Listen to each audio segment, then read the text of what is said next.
today. I'm going to paraphrase what they've said because it's quite long, but they've essentially said that they've emphasized the importance for fans have on the team's success, and they've urged for unity amongst supporters. They're frustrated. This is in response to fans complaining about the ticket prices going up, complaining about how poor the team is performing, complaining about some of the poor signings. There's obviously T-shirts being worn by certain Chelsea fans saying things like "Sell Gallagher" and "We Riot." CB, what's going on at Chelsea now with two kind of big fan groups going at each other? This civil war has been brewing for the last 20 months. It's something that I'm very vocal about. You know what stance I'm on. I am in massive disagreement with the Chelsea Fan Advisory Board. The Chelsea Fan Advisory Board, for people that don't know, are brown envelopes, frauds who are in the pocket of Begdad Bali and Todd Bowley. Their job, their purpose is to get the fans, their message. What they've used is these buzzwords like, let's unite, let's stick together. But in the same breath, they're dismissing the Chelsea Fans Trust, who spoke about the discontent of the ownership. Very valid points they made in terms of calling out their ownership model, the sporting directors, what they're trying to achieve, the lies that Todd Bowley had told us in terms of rebuilding the stadium, bringing marquee superstars to the club, etc., having us involved in terms of decision making they make. So once we've actually asked to hold them accountable to a certain extent, they've brought in their brown envelopes to silence people. But then you look at the actual report. Matt Law reported that Begdad Bali and Todd Bowley have directly spoken to the Chelsea Fan Advisory Board to discuss ticketing prices and so forth. Where the issue stems from the Chelsea Fans Trust is that they don't communicate with us in terms of the decision making. But this is just clear signs that they're brown envelopes and in the board's pocket. To make things easier for the neutral or the other rival fans to understand what's going on, the Chelsea Fan Advisory Board are the Enzo sexuals, the Mudryk sexuals. Trust the process. We're going to make it. This and that. Todd Bowley's the best owner in the world. Roman's a cheater. He's FFP. He's the reason we're sinking. We're broke, etc. Then we have the Chelsea Fans Trust, Standards FC, Minerals FC, Crashers United. All the ones that want the standards of our clubs. We demand the greatness. We want, you know what I'm saying? I was brought up in an era where it was Champions League or bust. You know what I'm saying? If we don't win the Champions League, it's a failure. Avram Grant lost the Champions League final due to a John Terry slip, lost the league to United by 1 point and an FA Cup final and got sacked. This is the standards that were set upon us, and this is the standards we would like to reclaim from our club. But due to the nonsense, the PR that you could say the Todd Bowley lot are doing, they've managed to swindle a group of fans, because all it is really is the dollar. It's just the fact there's fans that can be bought. It was evident through the era during the January transfer window when Todd Bowley was on Twitter Spaces and people were asking for João Felix and Enzo Fernandez, and he delivered it for them. And since that began, that happened, everyone's been conforming to Bowley and the Clear Lake Hive to try and, you know what I'm saying, build a relationship with them, but in the same breath are sinking our club. That's just the truth. So the civil war has been brewing, and if anything, it's just pissed people off. Excuse my language. And you know what I'm saying? I completely condemn the Chelsea Fan Advisory Board, and I hope there's a lot of Chelsea fans that are like-minded like me and feel the same way. Oh no, 100% concur. I mean, it's I agree with everything that you said. No, we've been hijacked. We've been hijacked by this mafia. Like these clearly people, they're a mafia, and they've hijacked, and it's daylight robbery, because again, standards are standards. And I'm sorry, when you have this idiotic numbskull clown called Maurizio Bontino, whatever his name is, who's now saying that, oh, okay, like we're now in an FA Cup semis, we're in a Carabao Cup final, trust the process. No, you numbskull, we are freaking mid-table. Terry, I'm begging you to please delete that. Never. Terry, I'm only asking for one thing. Never. Please delete that. Never. Wait, how cool was that? You? That was him. No, that's not me. That's not me. That's not That me. was him. So as I was That saying, was him. that's not me. That That's not me. Basically, he's using, like there's this AI tech, and Terry basically using text basically recreate me, so that's not me and everything. I know I can see you for likeness, image, and all that kind of stuff. But so my thing, no, but like yeah, so we've been hijacked. So like, and we were lied to. So Bowley, Klick, and all these dudes, it's about vibes. It's complete vibes FC. So my thing is that Abramovich, say what you want about Abramovich, but he raised the standards from the Ken Bates era. So once those are the standards, when you come in, it is your job to maintain those standards.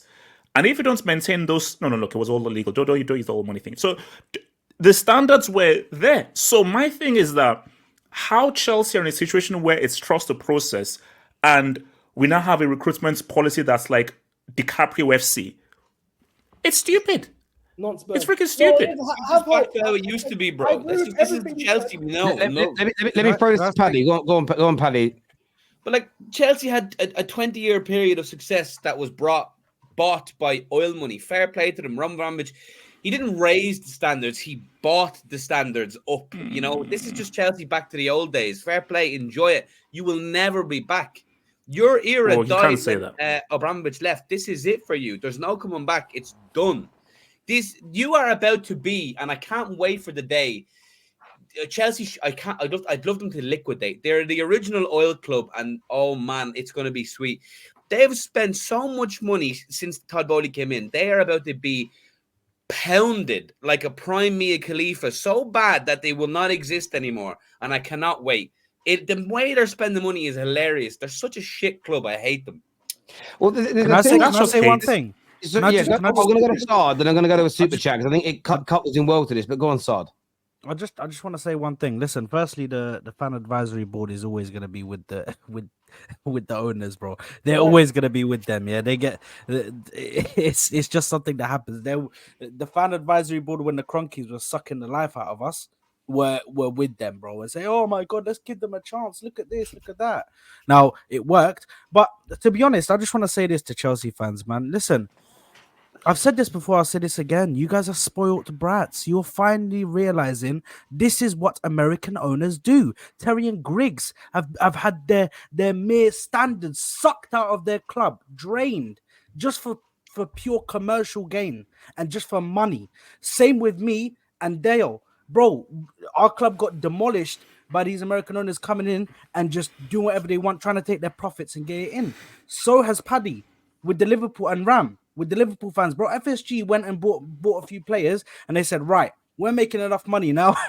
We don't need to update the team. You guys were lucky to have Abramovich who supported you guys, and he put the fans first. He didn't put his pockets first. He didn't put his money first. He put the fans first. Now you have Todd B, who is an owner exactly like the rest of us. Exactly like the rest of us. Reality sucks. Is an American owner who only cares about...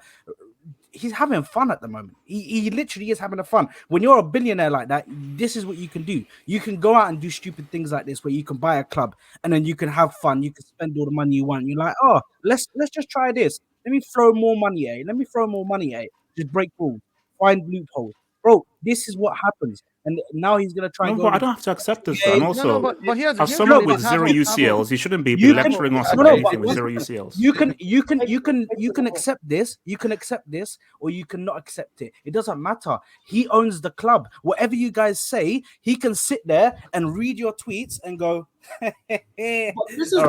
I'm not selling nothing. But bro, here's what the funny thing is. They won't sell nothing, no matter how much you guys write it. CB, I want to throw this super chat in because obviously we all saw this news at the back end of last week. And obviously the news that Chelsea face penalties, including point deductions and potential expulsion from the Premier League if they are found guilty of breaching spending rules. Obviously, there's the stuff that you've self-reported for from the Roman era. There's this reported £200 million black hole. In the CB, in the Chelsea fan base, Chelsea fans that you're talking to day in, day out, is there a concern about the money and FFP for you? None whatsoever. This is all PR. Do you know, as being bought by an American team, their specialties as Americans is PR, controlling the media narrative, and so forth. These guys are very, every time Todd Bowley is at a Stamford Bridge game. I don't know how Pope if you're at the bridge. I'm at the bridge. Every time he's there, it's clear that he's there. We chant Roman Abramovich 24/7. We make it known that how we feel about him. And they're at a point where they need to change the narrative and you know what I'm saying, make it clear that the old guard is gone. What they're doing here, this is all PR drivel, putting it out there, throwing Roman under the bus. Oh, he was a cheat. Oh, he put us in financial mess. All of this malarkey. The truth is, they put us in financial mess when they spent £1 billion on children running an Epstein project. That's the truth here. There's nothing to do with Roman. The fact that if we was to get into financial troubles and they can say, yeah, Roman is the issue behind it, or Roman's the reason we can't spend anymore, the narrative slowly changes amongst the fan base. Oh, it's Roman's fault. This ownership know what they're doing with the self-reporting, etc. The truth is, I don't think anything's going to happen to us. You guys can come back to me when it does happen. You can call me live and I'll be here. But I know nothing will happen. We're not going to get a point deduction. We're not getting relegated. We're Heritage. We'll be there. And in due time, we'll be there, man. We're fine. Can I throw something in? Can I throw something in? In terms of what you were saying earlier, Said, about American owners, it's true. We've seen what happened to you guys. We've seen what's happened with FSG, and we've seen what's happened with the Glazers. The difference is we're 20 months into this project, and we're calling it out.